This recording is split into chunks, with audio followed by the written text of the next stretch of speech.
What is the awakening? Well, let me tell you. First, everything is energy. Even the things that appear solid are not solid.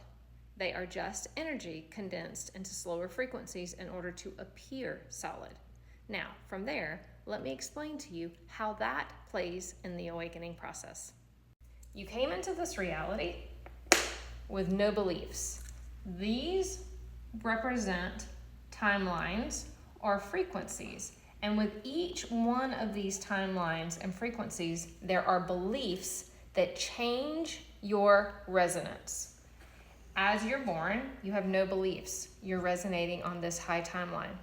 But you were born into a world with parents. Likely, those parents have beliefs that have them aligned on differing timelines. Because they have beliefs, they teach you their beliefs.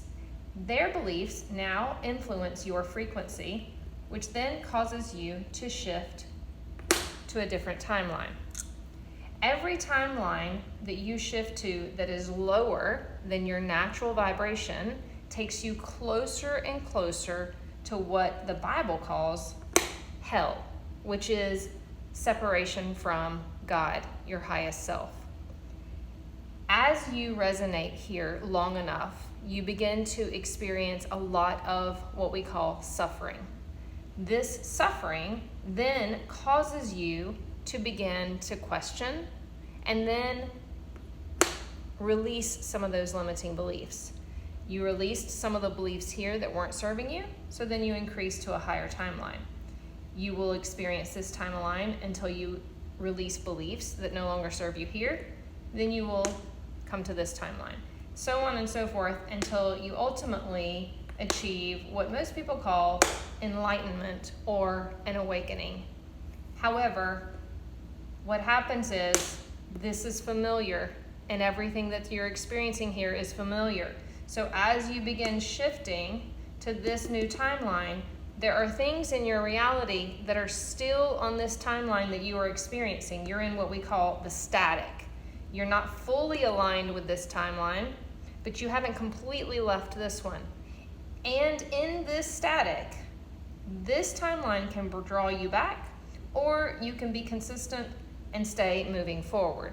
But either way, your vibration is constantly changing. If you are consistent, you will move to this timeline. Then your consistency can move you to a new timeline.